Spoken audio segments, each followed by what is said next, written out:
Peaches, welcome to Previewed, where friends don't let friends review movies alone. I'm Adam. And I'm Jay. And today we're going to react, review, riff, and at the end, recommend the brand new Marvel movie, the official start of Phase 4, that we've been waiting for like 2 years now. Quite a while. It's Shang-Chi and the Legend of the Ten Rings. I think I'm saying that right. Yeah, Shang-Chi. Shang-Chi. Yeah. Yes. As we learned in the movie how to properly say it, as there is a scene, specifically, this is how you say the guy's name. Yeah. And it was great. It was very well placed in a way that I was like, they're kind of doing a bit, but also driving the point home. We are aware that there's a large American audience that probably is going to need... It's probably pronouncing the A, Shang. Yeah, like we're doing it, phonetically, until you guys were like, guys, it's kind of more like an O. It's more like Shang-Chi. It's like, thank you, because I was going to say it phonetically. Yeah. So that's what this movie's all about. So before we get to that, though, Jay, what did you think? This is our spoiler-free review part. Spoiler-free! Jay, what did you think of Shang-Chi and the Legend of the Ten Rings? I'm going to be 100% honest with you. Oh, please do. Please don't lie to me. I did not expect to like this movie. Really? I thought it was going to be fine. Okay. Fine, like Black Widow was fine? Yeah. Okay. Well, because Black Widow was only fine. And It was only fine. It was fine. I was like, maybe these movies are going to be fine for a while. And that's okay. It was fine, yeah. And that's okay. I was blown away by that film. I had a smile on my face the whole time. Not only was the movie paced beautifully, from an action to like storytelling perspective, like both of those things. Sometimes like you can have the action is paced well, but then like the storytelling is just all over the place. Whereas like this one was like the perfect Venn diagram of like, it's never too slow, it's never too fast. The story beats come in they expand his origin story and his parents, his whole family's origin in such a like delicate way. Like it just kind of weaves, it's very graceful in the way that they kind of give us little breadcrumbs about what's going on.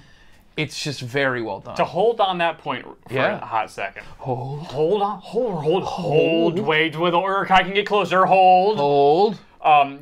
I think you and I have been to the point, we've been in comedy long enough that we can see the structure of a joke as it's being told, right? Yes. And can appreciate the structures of a joke being told and not like, oh, this is, okay, the joke was all right, but the structure of that joke was very good. Or vice versa.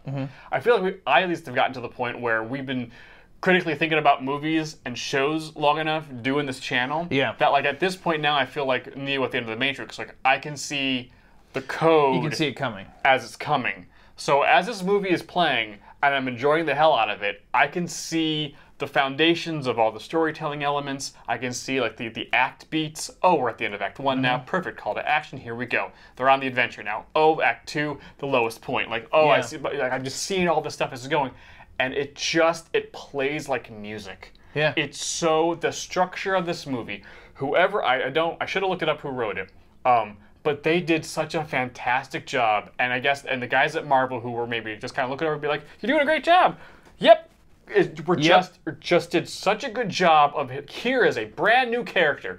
Basically, like I know he's got comics, but like for the vast majority of people, like this is a brand new character. You could do basically anything with him, and no one's gonna be like, "Hey, wait a second." But also, you kind of need to make a splash. Exactly. And they just laid out the structure of an origin story that we've seen time and again, but just like it was refreshing and new and great because we'd never seen this. But also, about like 2/3 of the way through the movie, I was like, I don't know how this is gonna go. I don't know where we're going here. And for a Marvel movie, we haven't felt that in a while. Nope. And I was like, cool. I did not know how this movie was gonna end. Like this one, like I think that they've been attempting to break Marvel formula a little bit in a way that's kind of the pendulum swinging too far in the other direction. But I think this one like very pleasantly did an origin story in a way we've never seen before. But once you get the formula right, and you can do all the steps correctly, then you can start messing with the formula. Yeah, you got to know the rules to break them. Exactly.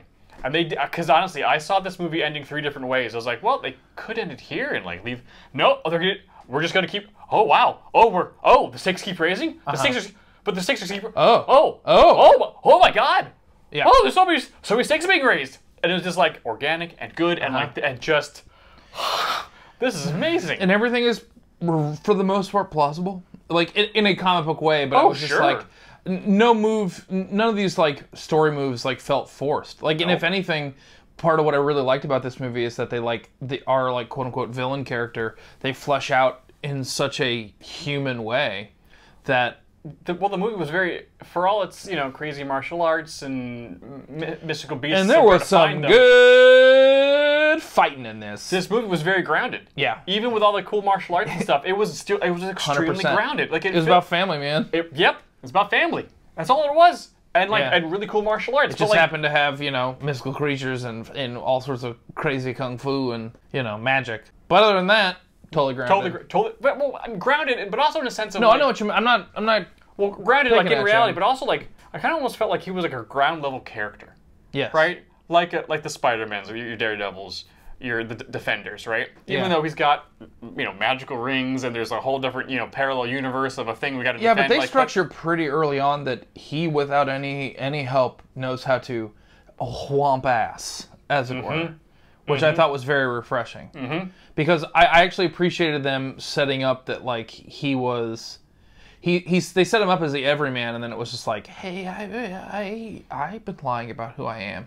Like, cool, man. Like, that's a really fun way to bring us in as an audience. Oh, yeah. But then suddenly flip it on its ear. Well, they doled out the action and the exposition very well because Awkwafina was there, doing she did a really nice job of just kind best friend and fish out of water, being like, I need to tell you what's going on. But they didn't play it too hard. They didn't at all. It was very much of, like, two best friends having a good time. Like, but I don't, like, if Jay just started lying to me, like, by the way, I am a kung fu master. Yeah. And my parentage is crazy and insane, and I have a destiny that I got to fulfill. And we're on this adventure. You're like, you need to slow down. Yeah. What? What? It was, but, like, and of course I'm going to tease you the whole way, because that's what best friends do. Yeah. But she did a fantastic job being the audience surrogate in this movie. Totally. And just, like, every little portion of this movie was deftly handled. And especially the action. Because that's, it was basically a martial arts Marvel film. Yeah. And the action in this movie was well choreographed, well filmed. Like, it wasn't... This is not a spoiler, this was in the trailer, but that bus fight, that bus fight. You think they gave it away in the trailer? They did They did not. They did not. Whew. It is very good. Yeah. It is like the things to come from this, like, because we're like 10 minutes into the movie or so, right? A lot of things have been established. Some background. Yeah. Our main characters. Oh, we got to get to work. We're on the bus. Like, we're on the bus. I know the scene from the trailer. Here we go, right? We're on the bus. And I was like, the thing that happened in the trailer. Haha. Wait a second. That happened pretty early. Oh my God! It's just, there's so much more to it, and it's so the action, it flows so well, and it's so, they did such a good job with it. It's one of the best action movies I've seen in a while. Yeah. Nobody was also really good, but also that had some decent amount of quick cuts. This one does not have a lot of quick cuts. Yeah. They really hold on the action, so you can see everyone doing the thing. Oh wow, it is good. If anything. And in good, like, kung fu movie tradition, like the shots almost seem to move with the combat in a way. It's like, they're cutting a bunch, but, like, they were moving this way, so the shot cut this way, and it feels like pretty fluid. It's not perfect, but it's very competent. Well, what I've learned by watching a lot of these like corridor videos lately about how to, like, break down action films and stuff like that is that they use the cameraman as a third member of the fight scene. Yes. So he is a part of the choreography to move around and stuff, because obviously it's, there's a lot of flowing motions in this one, and the camera is really right in there. It's just, this movie is better than you think it is. Yeah. That, boil it down, the movie is really good. It's like, there's probably Marvel movie's probably gonna be pretty good. No, guys, it's beyond what you think it's gonna be. And I will say, this movie has one of the more impressive third acts of any Marvel movie we've ever seen. In that, like we mentioned earlier, I was like, I don't really know what's gonna happen. But also, sometimes, like, when it becomes like, now it's time to fight the big bad, the wheels kind of, like, just lock in, and it's like, well, here we go, we're on rails to fight Ares, here we go. But there was, that final sequence was just like, there was some stuff in there. But also, it was tying back to, like where the character was, and like the subtlety of like him trying to embrace who he is. There was a deft hand with knowing, like, okay, the external struggle of the movie has to mirror the internal struggle of our main characters, both good and bad. And everyone is having these existential issues leading into Act 3, and all of their actions in Act 3 help them figure out what they need to do next in life and how to handle the situation. Yeah. It's like, thank you, God, thank you. Finally, someone's doing that with, because the past couple Marvel films, well, we guess I had Black Widow and then Far From Home. Yeah. We're kind of, did all right with this, but it's been a while. Of course, the pandemic didn't help. But just like a Marvel film, a film, by the way, because the shows have been doing great, but a Marvel film really nailing the internal struggle and the external struggle, like really locking in on each other. God, this movie is really good, you guys. Yeah. Should we get to the spoilers? Yes, please. Yeah. Okay, let's go basically in chronological order. Okay. That bus fight, yo, he gets rid of those couple guys early, like, cool, he double kicked those guys, that was awesome. He's like, oh my God, who are you? I was like, well, we got to talk. All of a sudden, by the way, here's the one-armed dude. Hi, I have a sword for a hand. Hello. And I'm about to cut a bus in half. Whoops. His name is Razor Fist, as we found out later. That's the one character I was kind of like, this is stupid. But that's it. But good stupid. Yeah, it was fine. It's good stupid, though. I do the question I have at the end of the movie about him, though, where does he keep that Razor Fist?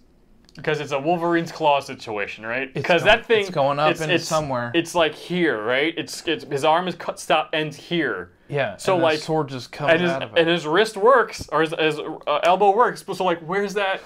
Is it all cut I'm glad that you said that, because I am not the... I thought I was alone, and then I was like, where does he keep that sword? Yes! I was like, does that go up in his butt? Where's it going? But he shows up. He's like, I'm sitting in the back of the bus with my giant trench coat. Oh, by the way, and then like, oh wait, what? Okay, we're going there with this movie. Yeah. Awesome. Oh, cool. And the bus is getting chopped up, and they're using he's using everything on the bus to help him get away from stuff. He's using the turnstiles and just like, and that poor woman's. It was showtime, baby. It was showtime. And the bus driver gets knocked out. I was like, oh my! And the fight scene just keeps finding new ways of increasing, heightening. I was like, oh, this is really, because Aquafina drove the car earlier, she can drive. Oh, the bus driver gets knocked out. She needs to, oh my, yes. And from a narrative perspective, they set it up that he can get the MacGuffin necklace off of him and get away. There was like, cool, great fight scene that he clearly wins, but also still loses. I was like, yeah, I'm already on his side, and I'm like, yeah, this guy kicks ass. He kicked all their butts. But I didn't have to watch him get his ass kicked. Weirdly, like, what I thought was just going to be a one-off joke, but actually, like, really worked. Ben Kingsley in this is perfect. Well, that's the thing. We knew the people, the super fans have been like, dude, Ben Kingsley, pretended to be the Mandarin. Now we actually have the Mandarin. How they're gonna reference it? And they had the scene earlier when like the family's rallying together and they're having like an actual family moment. Yeah. Like this is my motivation. This is why I'm doing the thing I'm doing. And he mentions Ben Kingsley's character, and I was like, just references Iron Man 3. When they're having dinner. Yeah, but like, if you don't know Iron Man 3... It's like, they named me after an orange. Yeah. It's like, oh, that's funny. So like, they mentioned the stuff that happened in Iron Man 3, and if you don't know about it, it's okay. Not a big deal. Because they didn't punish you for it. But like, I was like, oh, this is the thing. Maybe this is just it. Maybe this is the reference to it. That's great. I'm glad they called attention to it. And then they like try to rebel, they get thrown in jail, or timeout or whatever, and then we hear somebody in the background. I was like, dude, I know who that is. Because I didn't. It's Ben Kingsley. So I was like, no, it's not. Yes. Because I watched that little short in wherever they posted it or whatever on a DVD or something like that of the scene of him being broken out of jail. Oh yeah. But that was like 8 years ago. Yeah. 9 years. It was long. 6 years or whatever. But then to have Ben Kingsley imprisoned there, and then like still being Trevor, and like being like just wholehearted, wholesome Trevor. Like, he didn't mean anybody harm. He's not hurting anybody. It was a slow couple of years. I took the role, and the fact that they broke him out just to kill him, and then he was just he just talked his way out of it is pretty hilarious.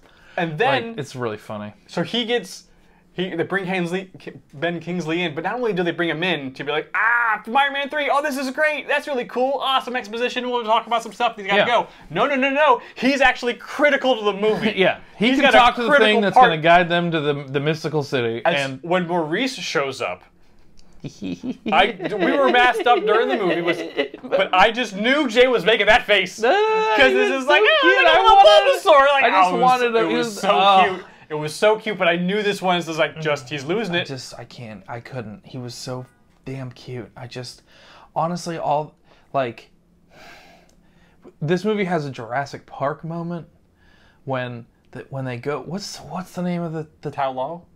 Are you Tao Lo? I think it's Tao Lo. Yeah, Tao Lo. When they go to Tao Lo and you see the multi-tailed foxes and the big dragon lions and like whatever those like sea horses were, I was just like, this is the best. I was like, this is the best. Yeah. I love everything. I want to live here and pet all these creatures. I want to live here so bad.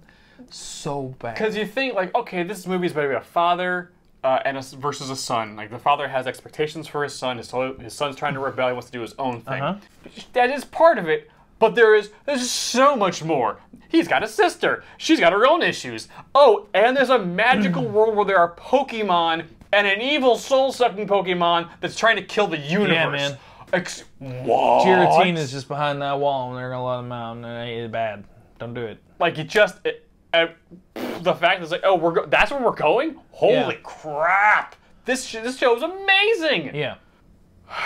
Let's go back real quick to the fight scene, but everyone's favorite fight scene between Wong and the Abomination. What was going on there? Because they were clearly like, this wasn't like they were clearly like, this is what we do on weekends. It's fun. We have fun fighting. It's fun. I like to think that in the No Way Home movie, I like to think that's where Wong's going. When he's like, he's like, don't cast that spell. Yeah, I gotta go fight Abomination. I'll see you later. Because they're clearly friends. We're probably gonna get drinks after, so I'm gonna be late. Like it was because in the trailer it's just like, oh, Wong and Abomination fight. Oh, this is crazy. But then they did, and then Wong wins because he's smarter. Yeah. And he plays with portals, and the fact that afterwards they're in like the locker room and just chatting, palling around. Yeah. Which is like the implications of that are huge because like, wait a second, what's Abomination? But also, he takes him back. Where were they going? Exactly, where were they going? They were basically buddies. He said something about Stark were he mentioned something when they were going through that portal, but I couldn't tell what was behind it. Like them. a library. It kind of looked like the same place where he portaled at the end. I don't know, man. I don't know. I'm sure there'll be a lot of YouTube videos. All the Easter eggs that you didn't see from Shang-Chi. But it just seemed like there was a little bit more going on in the background with Abomination, with Wong, this little fight club, which, by the way, the sister making her own empire of basically an online fight club that wasn't evil. It wasn't to the death. No. Which was a pleasant surprise. It was just all for fun. It was just for fun. They're selling drinks. Yeah, it's you come for the fight, stay for the booze. Yeah, it's the 2-drink minimum. Yeah, that 2-drink minimum is where you're making all your money. Come on now. Yeah, exactly. Come on. Like we was talking about earlier about like the subtle use of of flashbacks and storytelling and like montages to a degree, but when the Ten Rings invades that club and then they send in like the uber ninja, the one with the little half mask that was training him. Yeah, when they send him in and he like corners them and it like flashes back to all the training and he's like about to kill that dude.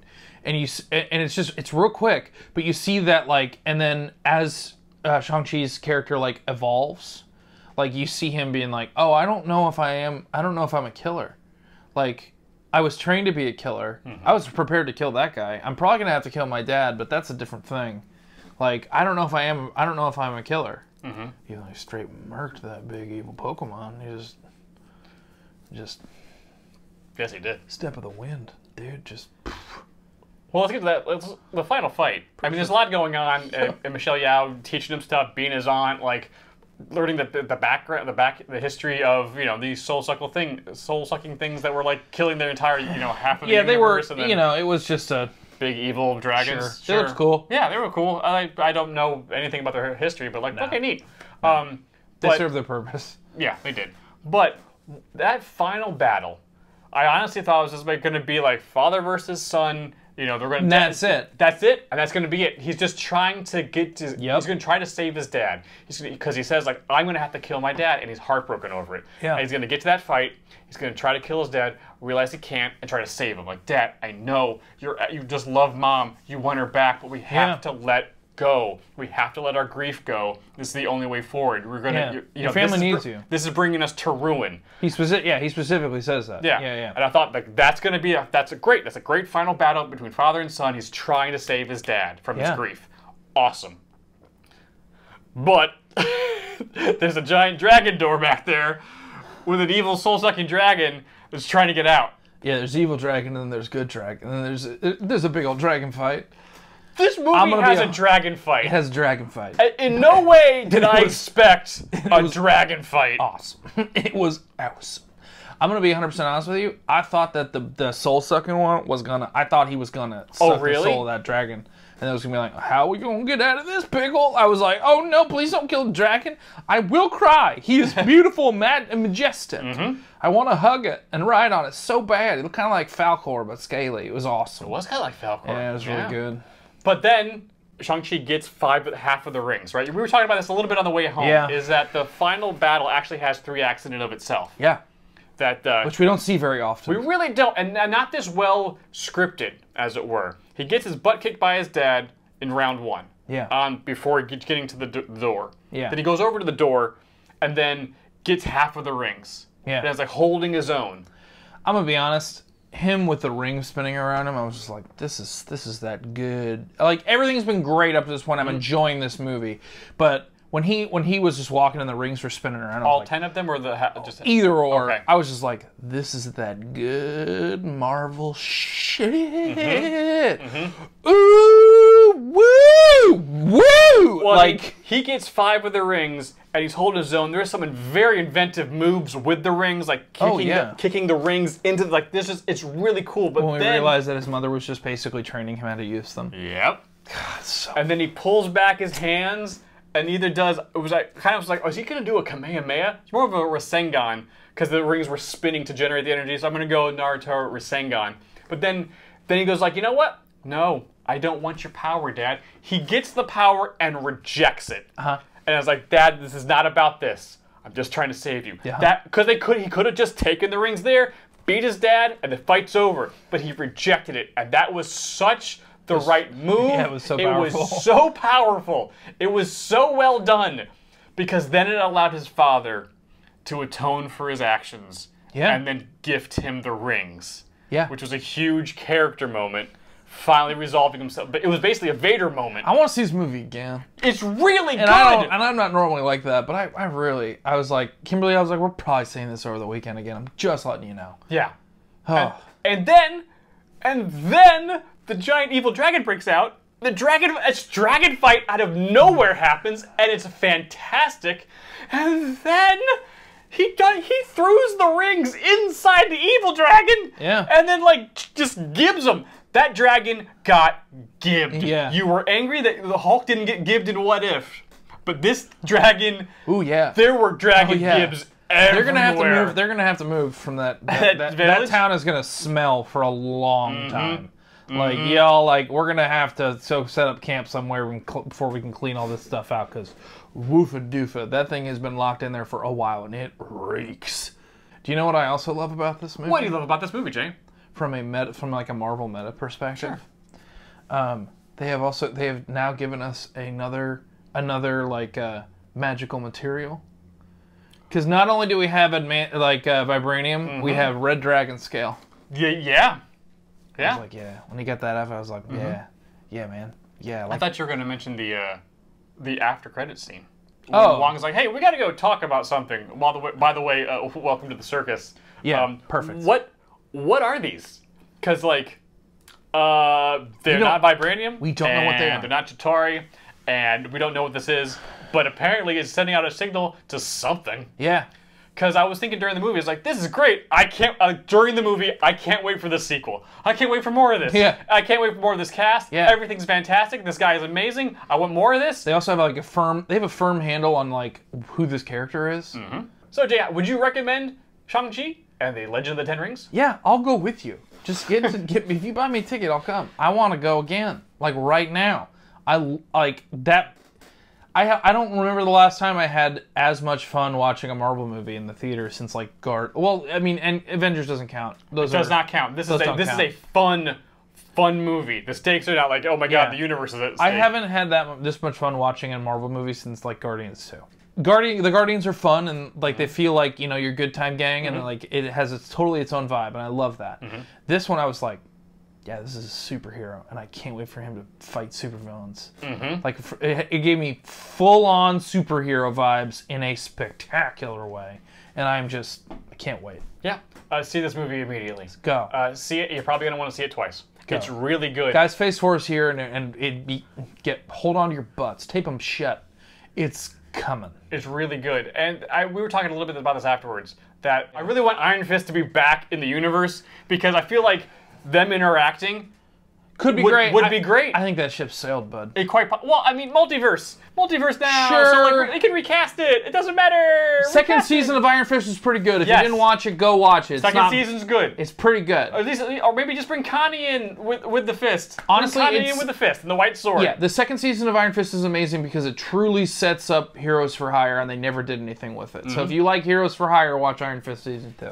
But I would like this aspect of the Marvel universe, like mysticism with some kung fu, some hand-to-hand action, you know, dragons. But also, I think they're integrating. This actually does a really nice job of integrating like magic in some. Like it's normalizing it in the Marvel canon with like Wong coming in and like them like looking at the like I was like, oh, this is really all the flavors in one. Yum yum yum yum. I'm looking forward to this guy interacting with more of the characters. Can't wait. And meeting more characters. Cause see, we don't have a vibe like him yet. We really don't. He's our Green Lantern, baby. We kind of needed the he